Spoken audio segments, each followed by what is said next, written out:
병자들과 죄인들의 나라라는 제목으로 오늘 함께 말씀 나누겠습니다. 물론 12월 25일이 예수님께서 탄생하신 정확한 날짜는 아닙니다. 혹자들은 이 날짜를 가지고서 무슨 태양신의 숭배일이다. 그래서 크리스마스의 의미를 그 날짜를 평가절하하는 사람들도 있습니다만 오히려 그렇게 형식과 어떤 날짜를 따지는 사람들이 정작 그 속에 담겨진 의미와 본질을 놓치는 경우가 많다는 사실을 우리가 생각해 봤을 때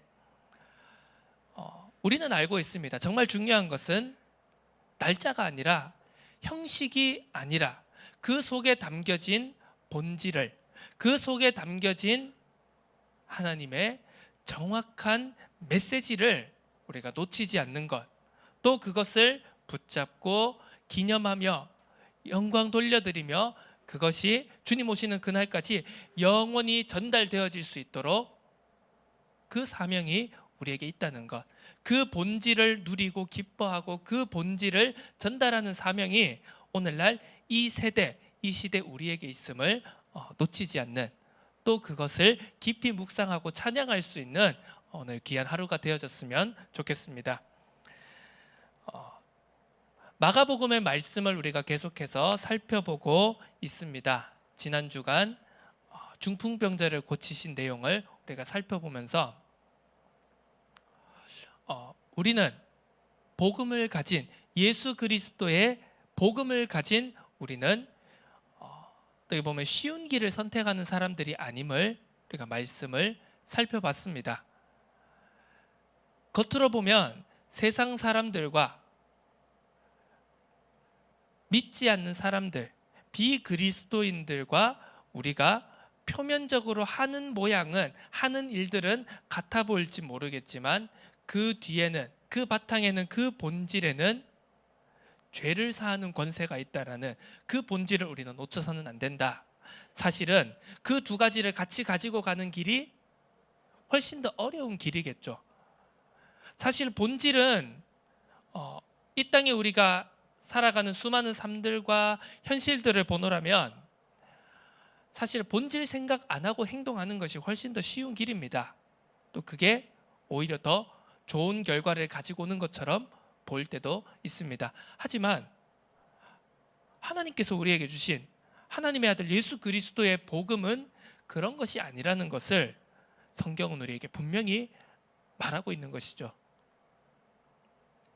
그 두 가지를, 나타나는 행동과 우리가 실천해야 되는 그 모든 것과 본질이 함께 가는 것이 비록 좁은 길이고 쉽지 않은 길인 것처럼 보이지만 그 두 가지를 우리가 놓치지 않는 그 언약의 여정이 우리가 바로 놓치지 말고 우리가 붙잡고 평생을 나아가야 할 우리의 길이고 우리의 사명임을 지난 주간 말씀을 통해 확인할 수 있었습니다.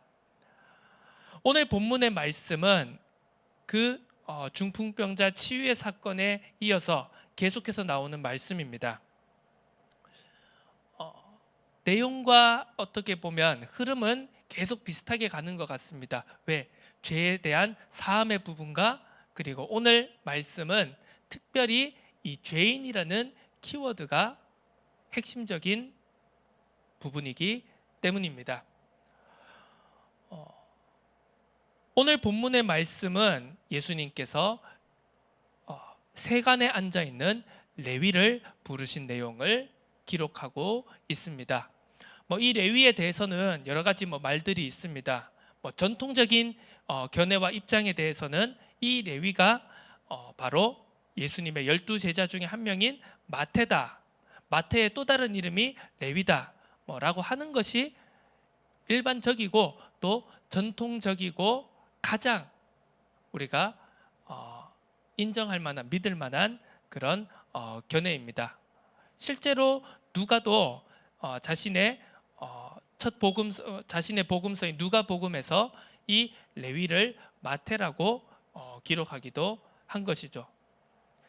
뭐 혹자들은 몇몇 일부 신학자들은 이 레위가 다른 그냥 예수님의 12제자가 아닌 일반적인 70인 제자나 그런 이름이 알려지지 않은 또 다른 세리 레위일 것이다 라고 추측하기도 하지만요, 사실 그것은 그렇게 중요하지는 않습니다.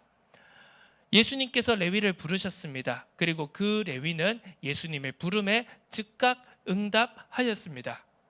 그리고 그러한 부름을 기념하고 축하하기 위해서 지금 잔치가 열린 것입니다. 그 잔치에는 예수님과 레위와 그리고 수많은 세리들이 함께 참여하여 먹고 마시는 그런 어떻게 보면 기쁨과 교제의 장이었습니다. 참 기쁨과 그런 축제가 일어나고 있는, 참된 교제가 일어나고 있는 그 자리에 불청객들이 끼어 있었던 것이죠. 바리새인의 서기관들이 예수님의 제자들에게 질문하고 있습니다. 어찌하여 당신들의 선생님은 죄인들과 함께 먹고 마시는가? 여기에 대한 대답을 오늘 우리가 본문 마지막 말씀을 통해서 확인할 수 있습니다.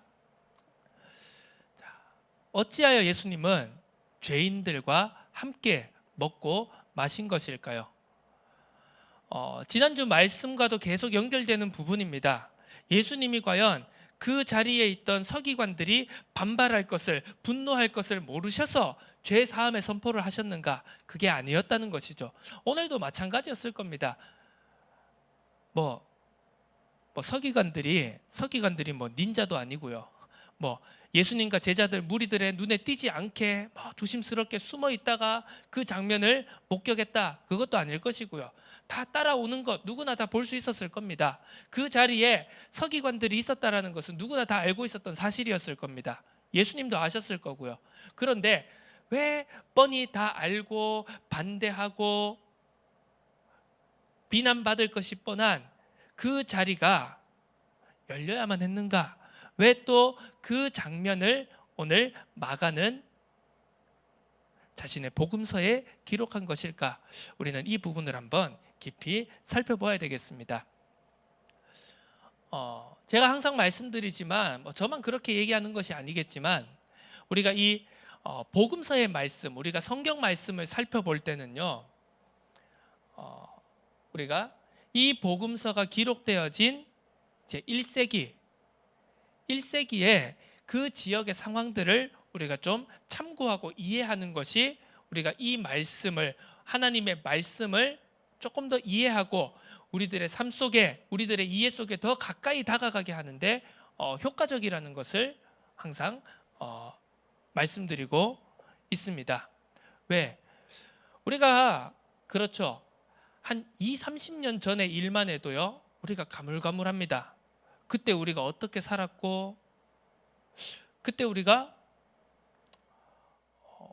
어떤 생각을 가지고, 그때 어떤 문화였고 사람들이 어떤 생각과 흐름을 가지고 있었는지요, 20-30년만 지나도 굉장히 가물가물한 것이 인간의 한계입니다.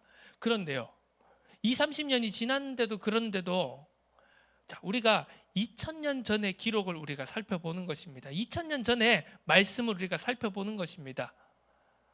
문화든지 사람들이 생각하는 방식이라든지 그 당시에 어떤 문화와 어떤 흐름과 어떤 사상이 자리 잡고 있었는가, 이런 배경들은 어떻게 보면 우리와는 너무나도 동떨어진 시대의 이야기인 것이죠. 그래서 좀 이런 부분들을 살펴보는 것도 우리가 말씀의 본래의 의미에 조금 더 가까이 다가가는데 필요하다는 사실, 우리가 반드시 놓치지 말아야 될 부분이라고 생각을 합니다.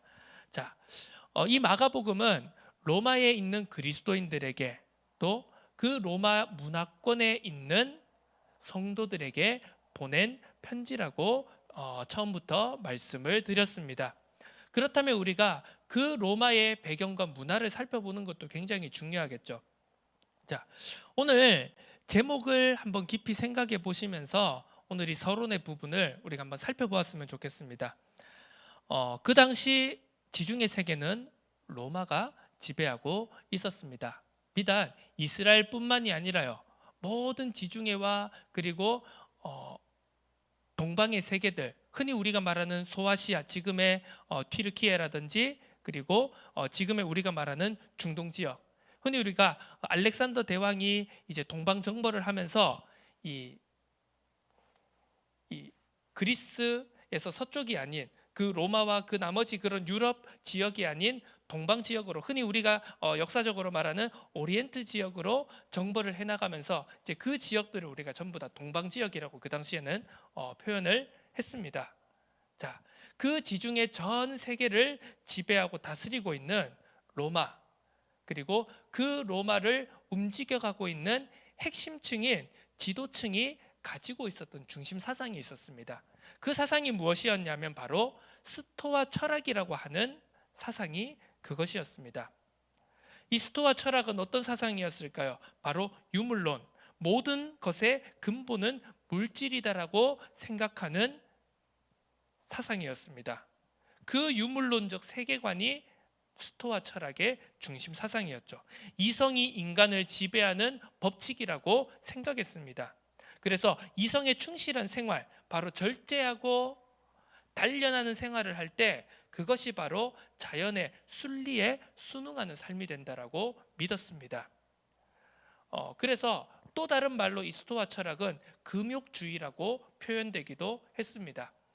그 당시 로마 그리스 문화 사회권에서 이 두 가지 큰 대표적인 사상과 흐름이 있었는데, 그것이 바로 스토아 철학과 바로 에피쿠로스 철학이었습니다. 역사를 조금만 공부해 보시면 알겠지만 이 에피쿠로스 철학은 또 다른 표현으로는 쾌락주의다라고 표현이 됐습니다. 그래서 항상 이 금욕주의와 쾌락주의가 대립하는 것이 그 당시의 사회의 문화 배경이었던 것이죠. 근데 이제 보통 이제 그리스라고 한다면 우리가 주로 에피쿠로스 사상이 지배를 했다고 볼 수가 있습니다. 미적인 것을, 예술적인 것을, 그리고 아름다운 것을, 예술적인 것을 추구하는 그런 문화와 사상이 깔려 있었던 것이겠죠. 그런 사상이 있었기 때문에 로마가 그 지중해 전 세계를 지배했음에도 불구하고 문화적으로는 여전히 그리스 문화가 그 로마 세계를 지배하는 듯한 모양을 취하게 된 것입니다. 하지만 로마를 다스리는 로마의 지배층들의 중심 사상은, 실제적인 로마를 이끌어가는 중심 사상은 스토아 철학이었습니다. 결론적으로 정리해 보자면 이 스토아 철학은 합리와 이성, 금욕과 절제, 인내, 이런 단어들로 상징될 수 있는 것이었습니다.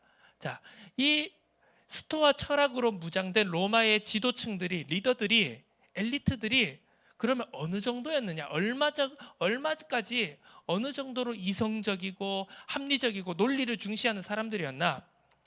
보통 우리가 이 민족들과 나라들을 보면 내전이라는 것을 하지 않습니까? 같은 민족끼리, 나라의 같은 구성원들끼리 권력을 놓고 서로 다투게 됩니다. 주도권과 기득권을 놓고 서로 다투게 되죠. 보통 그렇게 되면 양상이 어떻게 되냐? 일반적인 우리가 역사적으로나 다른 나라들의 케이스를 살펴보면 내전을 하다가 같은 민족끼리 싸우다가 조금 불리한 쪽이 생기게 되면 그 불리한 쪽은 보통 해외로 눈을 돌려서 외세의 힘을 빌려서까지 이기려고 합니다. 보통 그게 일반적인 형태이죠. 그런데 이 로마 사람들이 어느 정도였냐 하면은 자기가 곧 내일 우리 편이 패배할지도 모르는 그 상황에도요, 절대로 외세의 힘을 빌리지 않는다. 그것이 로마 지도층들, 로마 엘리트들이 가지고 있었던 철두철미한 사상이었습니다. 대단하지 않습니까? 내가 곧 죽어도, 우리 편이 곧 패배해도 다른 힘은, 외국의 힘은 절대로 빌리지 않는다. 이 정도로 그런 철학으로, 그리고 어떤 사상으로 철저히 무장된 사람들이 바로 로마의 지도층들이었다는 것입니다. 이 로마 지도층들의 엘리트주의는 정말 대단했습니다. 그리고 어떻게 보면 그런 사상과 철학으로 신념으로 무장을 했기 때문에 어떻게 보면 그 넓은 지중해 세계를 정복할 수 있던 것이 아니었나 하는 생각까지 들기도 합니다. 그 당시 로마 지도층 엘리트주의는 어떤 시기였냐? 자, 우리가 이렇게 엘리트니까 우리가 이렇게 철학과 사상과 지식으로 합리로 논리로 그리고 금욕과 절제로 우리는 철저하게 무장된 사람들이기 때문에 우리는 지식인이기 때문에 이런 우리가 지중해 세계를 정복하고 통치하는 것은 너무 당연하다라는 생각을 그들은 가지고 있었던 것입니다. 지중해 동쪽에 이 자신들이 정복했던 이 오리엔트 국가들을 바라보는 로마 엘리트들의 관점이 있었습니다. 대표적으로 그 로마 공화정 시대의 대표적인 정치인이자 문학가였던 키케로라고 하는 사람은요, 자신들이 지배하고 다스렸던 하지만 끊임없이 자기들에게 반기를 들고 독립하고자 투쟁을 했던 그 오리엔트 국가들을 향해서 이런 관점, 이런 생각을 내비친 적이 있습니다. 한번 제가 읽어드리겠습니다. 아시아, 이제 로마인에게 아시아라고 하면 이제 방금 말씀드렸듯이 소아시아와 오리엔트를 의미했음을 말씀드렸습니다. 아시아는 우리 로마 덕분에 끝없는 전쟁과 내분에서 구출되었다는 사실을 직시하지 않으면 안 된다. 그리고 아시아인들이 가진 부의 일부가 로마의 패권 체제를 유지하는 데 필요한 비용으로 바쳐진다 해도 그것을 불평해서는 안 된다. 왜냐하면 이런 종류의 희생은 이 지방의 항구적인 평화를 가져오기 위해 필요한 비용이기 때문이다.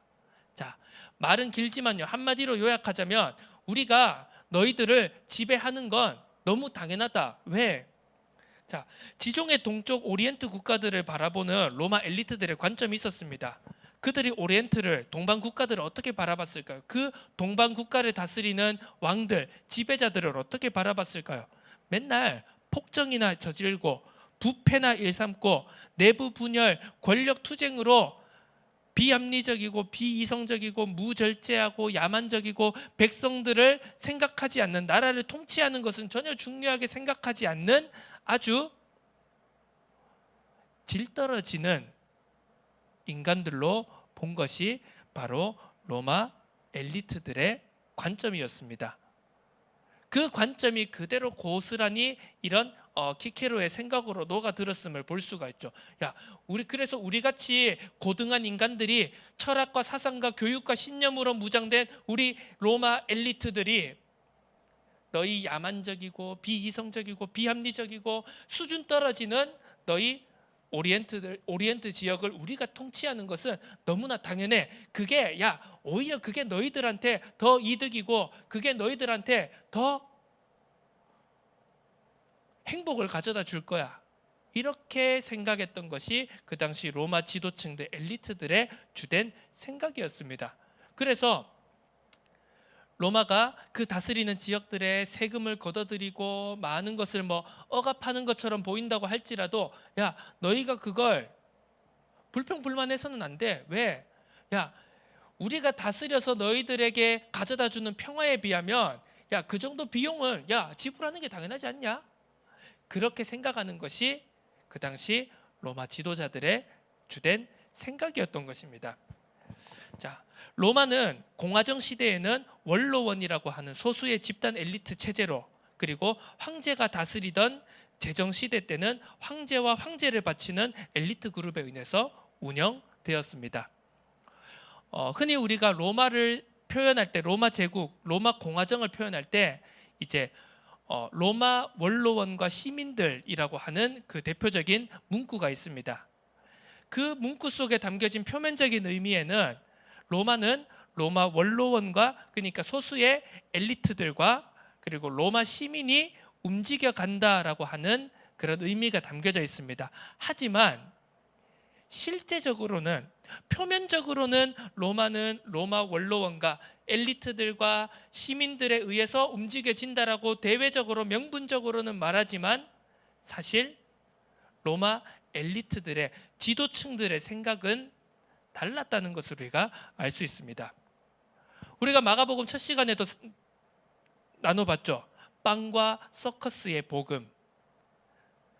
왜 로마를 다스리는 지도자들은 빵과 서커스를 시민들에게 제공했을까요? 그 의미인즉슨 로마는 엘리트인 우리가, 그 스토아 철학으로 사상으로 교육되고 무장된 우리가 이 로마를 다스릴 테니까 무지한 너희 시민들은 국가 운영은 관심 끄고 그냥 우리가 주는 거 받아 먹고 즐겨라 라는 의미가 담겨 있었던 것입니다. 로마 엘리트들에게 있어서 일반 시민들은 명목상 로마를 이끌어가는 한 축이었지만 그들의 본심은 그게 아니었던 것이죠. 그들에게 있어서 로마라는 제국은 교육과 철학으로 무장한 선택받은 자들이 움직여가는 나라였지 절대 무지몽매한 대중들의 나라가 아니었다는 것을 우리가 살펴볼 수 있습니다. 자, 로마라는 배경, 그 시대 사회와 문화에는 이러한 배경이 깔려 있습니다.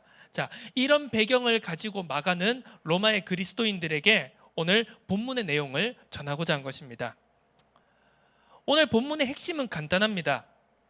바리새인의 서기관들이 자신들이 규정짓던 죄인들을 이스라엘, 즉 하나님 나라의 구성원으로 보지 않았다는 것이 핵심입니다. 예수님의 제자들에게 반문을 하죠. 야, 왜 너희 선생님은 죄인들과 식사하냐? 죄인들과 교제하냐? 자, 그 당시의 문화에서 식사를 한다는 것, 잔치를 함께 참여한다는 것은요, 모든 것을 함께 한다는 의미입니다. 그 사람을 온전하게 받아들인다는 의미입니다. 내가 저 사람을 인정하지 않는데 식사를 한다, 함께 교제를 한다, 잔치한다, 그런 일은 절대로 있을 수가 없었던 것이죠. 서기관들의 눈에 볼 때는 정말 이해가 되지 않는 행동이었던 겁니다. 아니, 어떻게 저런 세리, 특히 그 당시에 세리는 유대인들에게는 아주 눈에 가시 같은 존재였습니다. 왜? 로마에게 지배당하는 것도 서러운데요, 그 로마를 위해, 권력자들을 위해 앞서는 앞잡이로 생각했기 때문이에요. 그 어떤 사람들보다, 자, 오히려 그 당시에 유대인들, 바리새인들, 서기관들, 종교 지도자들, 종교심이 강한 사람들의 입장에서는요, 오히려 로마 사람들보다 세리가 더 미웠던 것입니다. 우리도 그렇지 않습니까? 일본 사람보다 솔직히 친일파라고 불리는 매국노가 더 미운 거 아닙니까? 솔직히 우리가 자, 이토 히로부미, 이완용 그랬을 때 우리는 누구를 더 싫어할까요? 물론 저 반대쪽에 있는 사람도 싫은 사람이겠지만 이완용이라고 하면은요, 대한민국에서는요, 야, 너 이완용이야? 그러면 그것보다 더 심한 욕은 없을 겁니다. 유대인들에게, 이스라엘 사람들에게 세리가 바로 그런 존재였던 겁니다. 어떻게 보면 로마 사람보다, 자기들을 압제하는 로마 제국보다 더 실제적으로 내 눈앞에서 마음 놓고 미워할 수 있었던, 돌을 던질 수 있었던 대상이 바로 세리였던 것이죠. 죄인들이라고 하는 그 카테고리의 대표적인 인물들이 바로 그 당시에 세리들이었습니다. 서기관들은 절대로 이해할 수가 없는 행동이었죠. 왜 그 세리들과 함께 식사를 합니까? 그 세리들과 식사를 한다는 의미는 그 사람들의 모든 것을 받아들인다는, 그 사람들을 전인격적으로 받아들인다는 의미 아닙니까? 그런데 저 사람들은 죄인이고요, 저 사람들은 쓰레기고, 저 사람들은 하나님의 나라의 구성원으로는 도저히 어울리지 않는 사람들인데 왜 저들하고 같이 식사를 합니까? 그것이 바로 서기관들의 생각이었던 것입니다. 하지만 예수님은 그들을 하나님 나라의 구성원으로 삼으셨습니다. 우리가 이제 신학적으로 우리가 설명을 하자면, 예수님께서 보통 이제 이 사복음서를 통하여서 함께 식사를 하시고 교제를 나누시는 그 현장, 그 자리가 이 땅에 임한 하나님의 나라를 의미하는 것이었다는 사실입니다. 그냥 구약 성경의 말씀으로만, 선지자들의 글로만, 예언으로만 표현되었던 하나님의 나라가 하나님이신, 그런데 하나님이 육신을 입고 이 땅에 내려오신 예수 그리스도께서 직접 잔치를 베푸신 겁니다. 함께 교제를 하신 겁니다. 그 자리 자체가 이 땅에 임한 눈에 보이는 하나님의 나라를 상징하는 것이죠. 그래서 그 예수님과 함께 식사를 했다는 것은 바로 하나님의 나라에 참여했다라는 것을 의미하는 것입니다. 자, 예수님은 세리들을, 죄인들을 식사에 초대하셨습니다. 그들과 함께 교제하셨습니다. 하나님 나라의 구성원으로 삼으셨다는 것이죠. 그것뿐만이 아니라 오히려 그들을 하나님 나라에 주도적으로 참여할 것임을 나타내고 선포하셨다는 사실입니다. 여기서 우리가 짚어야 될 부분은, 그렇다면 서기관들이 걸고 넘어진 세리와 및 죄인들이 어떤 상황에 있었냐는 것입니다. 자, 오늘 마가복음 1장의 세례 요한의 사역 파트와 연결해서 오늘 이 본문을 생각해 봐야 되겠습니다. 앞서 살펴본 대로 세례 요한의 사역은 오실 메시아를 기다리도록, 오실 메시아를 온전히 받아들이도록 마음과 삶을 준비시키는 사역이었다라고 앞서 살펴봤습니다. 자, 누가복음 3장 12절에서 13절을 보면은요, 누가가 이 세례 요한의 사역을 좀 더 자세하게 기록해 놓은 것을 볼 수 있는데요. 각 계층의 사람들이 세례 요한에게 질문을 합니다. 그렇다면 우리가 회개하기 위해서는 우리가 어떻게 해야 됩니까? 그러면서 서기관들도 나오고 바리새인들도 나오고 일반 백성들도 나오고 그 당시에 군인들도 질문하고 또 세리들도 세례 요한에게 질문했습니다. 그러면 우리가 어떻게 하면 구원을 받을 수 있습니까? 어떻게 하면 우리가 회개할 수 있습니까? 라고 했을 때 세례 요한의 대답입니다. 세리들도 세례를 받고자 하여 와서 이르되 선생이여 우리는 무엇을 하리이까 하매 이르되 부가된 것 외에는 거두지 말라 하고. 왜요? 그 당시에 세리들의 폭리가 상상 이상이었기 때문입니다. 거두어야 할 것 이상의 것을요 악착같이 착취했던 사람들입니다. 왜? 그래야지 로마에 세금 내고 남는 것 자기들이 먹고 살 거 아닙니까?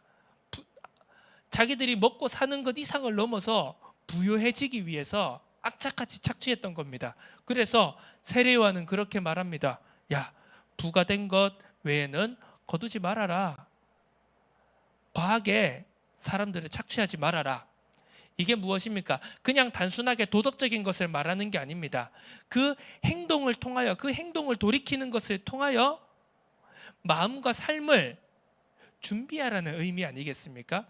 그래서 우리가 그 세례 요한의 사역을 복음서에 기록된 것을 보면은요, 온 유대 지역에서 세례 요한에게 나와왔다 했습니다. 많은 사람들이 세례를 받고 회개하고 그 마음과 그 영혼이, 그 삶이 오실 메시아를 받아들일 수 있도록 준비된 상태였다라는 것이죠. 자, 마가복음은 다른 복음서들과 달리 배경과 과정을 생략하고 결과를 강조해서 기록한 특징이 있습니다. 자, 그래서 14절에 보면 예수님이 레위에게 나를 따르라 라고 할 때 부연 설명도 과정도 없습니다. 레위는 그 즉시 일어나 따랐습니다. 자, 오늘 15절 말씀을 보면 또 이렇게 나오죠. 많은 세리와 죄인들이 예수와 그의 제자들과 함께 앉았으니 이는 그러한 사람들이 많이 있어서 예수를 따름이러라.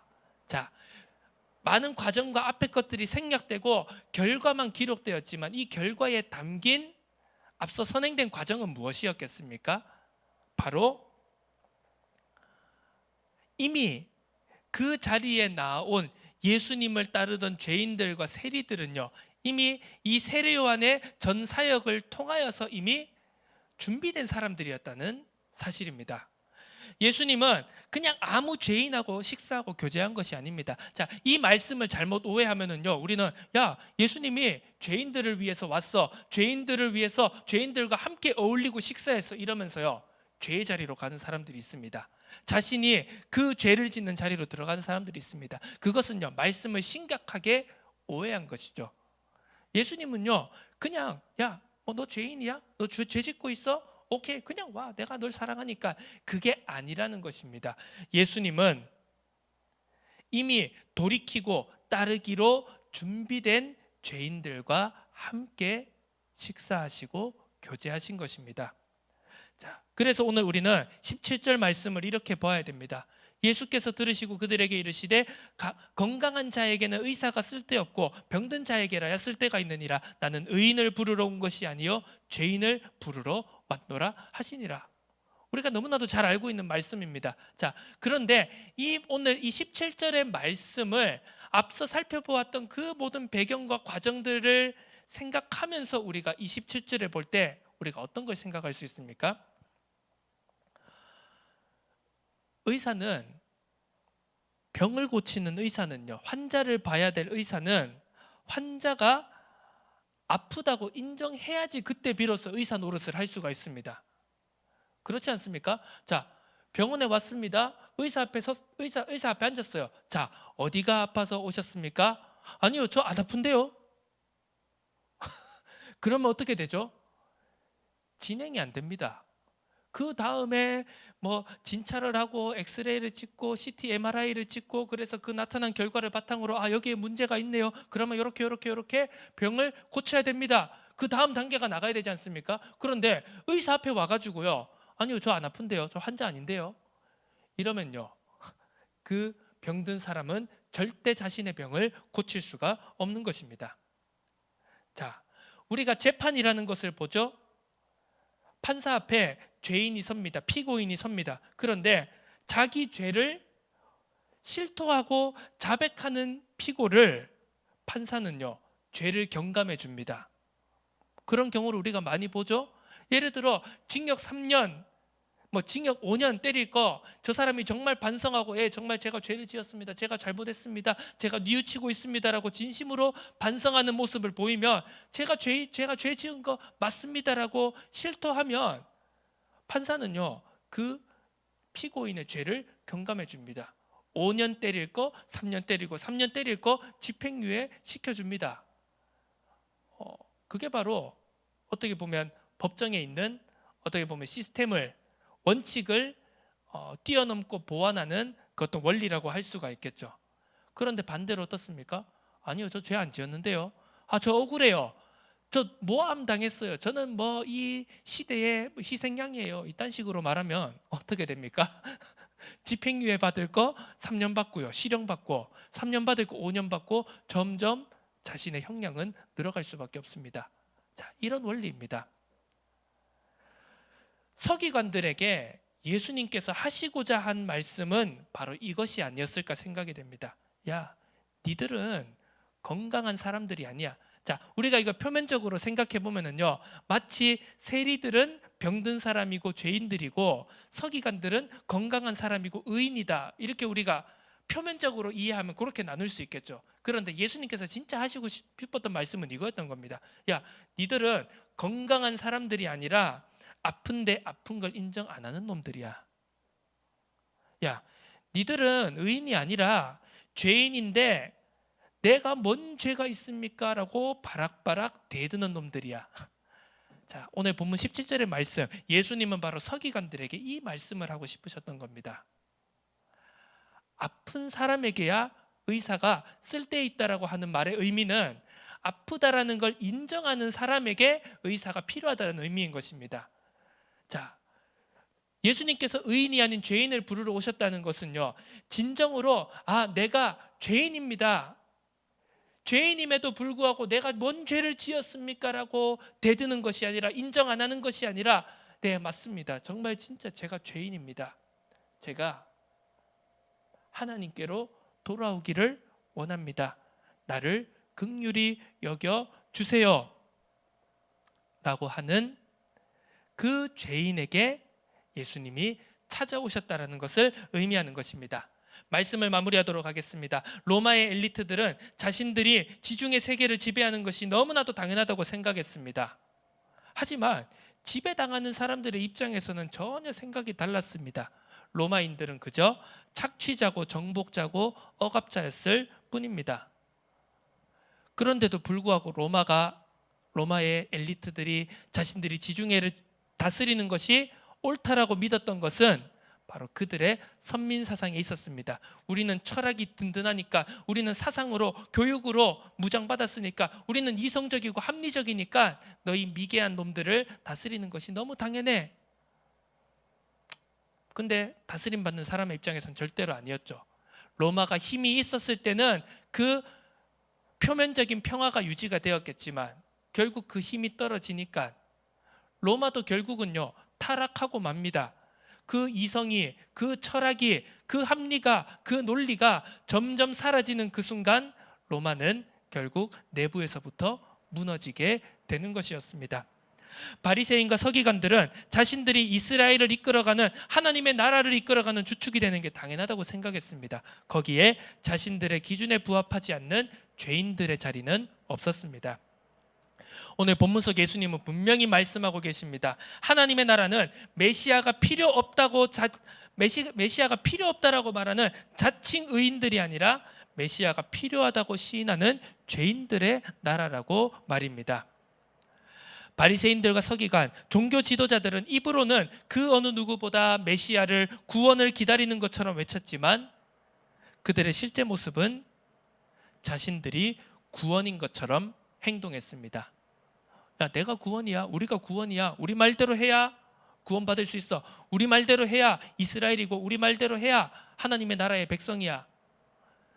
그러면서 그들의 삶은, 그들의 본질은 그 어떤 사람보다 더욱더 하나님의 구원의, 하나님의 나라에 멀어져 있는 것을 우리는 말씀을 통해 확인할 수 있습니다. 나의 마음은 어떻습니까? 우리들의 삶의 자세는 어떠합니까? 당연히 구원받는 사람입니까? 당연히 하나님 나라의 주역입니까? 아니면 겸비한 마음으로 주님의 구원을 소망하고 간구하는 죄인입니까? 저는 오늘 함께 예배드리는 여러분 모두가 자칭 의인이 아니라 의사 앞에서 나는 건강하다라고 만용을 부리는 그런 환자가 아니라 하나님의 구원이 매 순간 매 순간 필요한 죄인이 되기를 주님의 이름으로 축복합니다. 하나님의 나라는 내가 정령 병들었다고, 내 병을 내가 스스로 고칠 수 없다라고 우리의 치료자 대신 주님 앞에 나오는 병자들의 나라인 줄로 믿습니다. 하나님의 나라는 하나님을 찾는, 내가 죄인입니다라고 자복하고 나아오는 죄인들의 나라인 줄로 믿습니다. 그 은혜를 누리는 삶이 되어지시기를 주님의 이름으로 축복합니다. 하나님 아버지 감사드립니다. 세상의 수많은 사람들은, 그리고 우리가 볼 때 너무나도 대단해 보이는 세상의 성공자들, 세상의 지식인들, 세상의 리더들, 세상의 엘리트들은 자신들이 구원인 것처럼, 자신들이 모든 문제를 해결할 수 있는 사람인 것처럼 큰 소리를 칩니다. 하지만 그 자신이 해결할 수 없는, 고치지 못할 깊은 병에 걸렸다는 사실을 모르고 또 인정하지 않습니다. 오늘 바리새인들의 서기관들처럼 내가 무슨 죄인이냐고 하늘을 향해 삿대질하며 소리치는 인간의 모습을 바라보며 오늘 우리의 삶이, 오늘 우리의 자세가, 우리의 오늘 마음의 중심이 어떠해야 함을 말씀을 통해 확인하게 하시니 감사드립니다. 하나님, 저의 병든 것을 오직 주님만이 치료하실 수 있습니다. 나의 죄인됨을, 나의 죄를 오직 주님만이 구원하실 수 있습니다. 그 겸비한 마음으로 나아가는, 그래서 그 하나님의 나라가, 병자들과 죄인들의 하나님의 나라가 나의 나라가 될 수 있는 은혜를 누릴 수 있도록 축복하여 주옵소서. 감사드립니다. 살아계신 예수 그리스도의 이름으로 기도드립니다. 아멘.